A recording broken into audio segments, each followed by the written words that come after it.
আপনি একটু পরে মারা যান, কালকে এই মুহূর্তে আপনার ঘরে বিভিন্ন জন বলা বলি করবে, আহারে ও এইটা করছে, ও গতকালকে বাজারে গেছিল এই টাইমে। পরের দিন বলবে আহারে ও এই শীতের কাপড়টা পরতো। তৃতীয় দিন বলবে ও আসলে এই সেই। চতুর্থ দিন ভুলা যাবে আস্তে আস্তে। পঞ্চম দিন মোটামুটি, আস্তে আস্তে 1-1.5 মাস যাবে।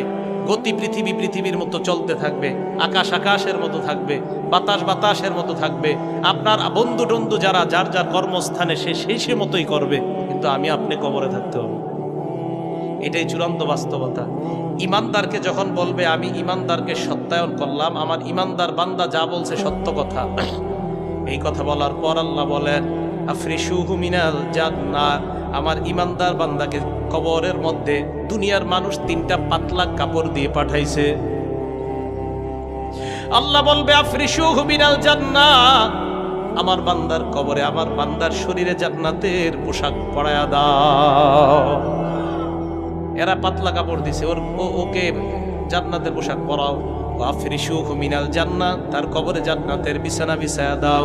ওয়ালবিসুহু মিনাল জান্নাহ ওয়াফতাহু লাহু বাবান ইলাল জান্নাহ। দেখেন কি কয়, ইমানদার বান্দার কবর থেকে জান্নাত পর্যন্ত একটা দরজা খুলে দাও, জান্নাত থেকে যেন ইমানদার বান্দা জান্নাতের নিয়ামতগুলা দেখতে পায়। হাদিসে কি আসছে দেখেন, বান্দা জান্নাতের দিকে তাকায়, তাকানোর পর যখন দেখবে হুর গেলমানরা নাচানাচি করে, বান্দার মন চাইবে স্পর্শ করার জন্য।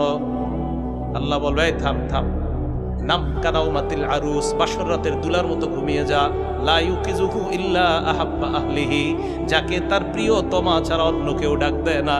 আরে এই হাদিসের উদ্দেশ্য হলো, কবরের মধ্যে তোমার প্রিয়তমা কেউ নাই, আমি আল্লাহ তোমার প্রিয়তম হয়ে গেলাম।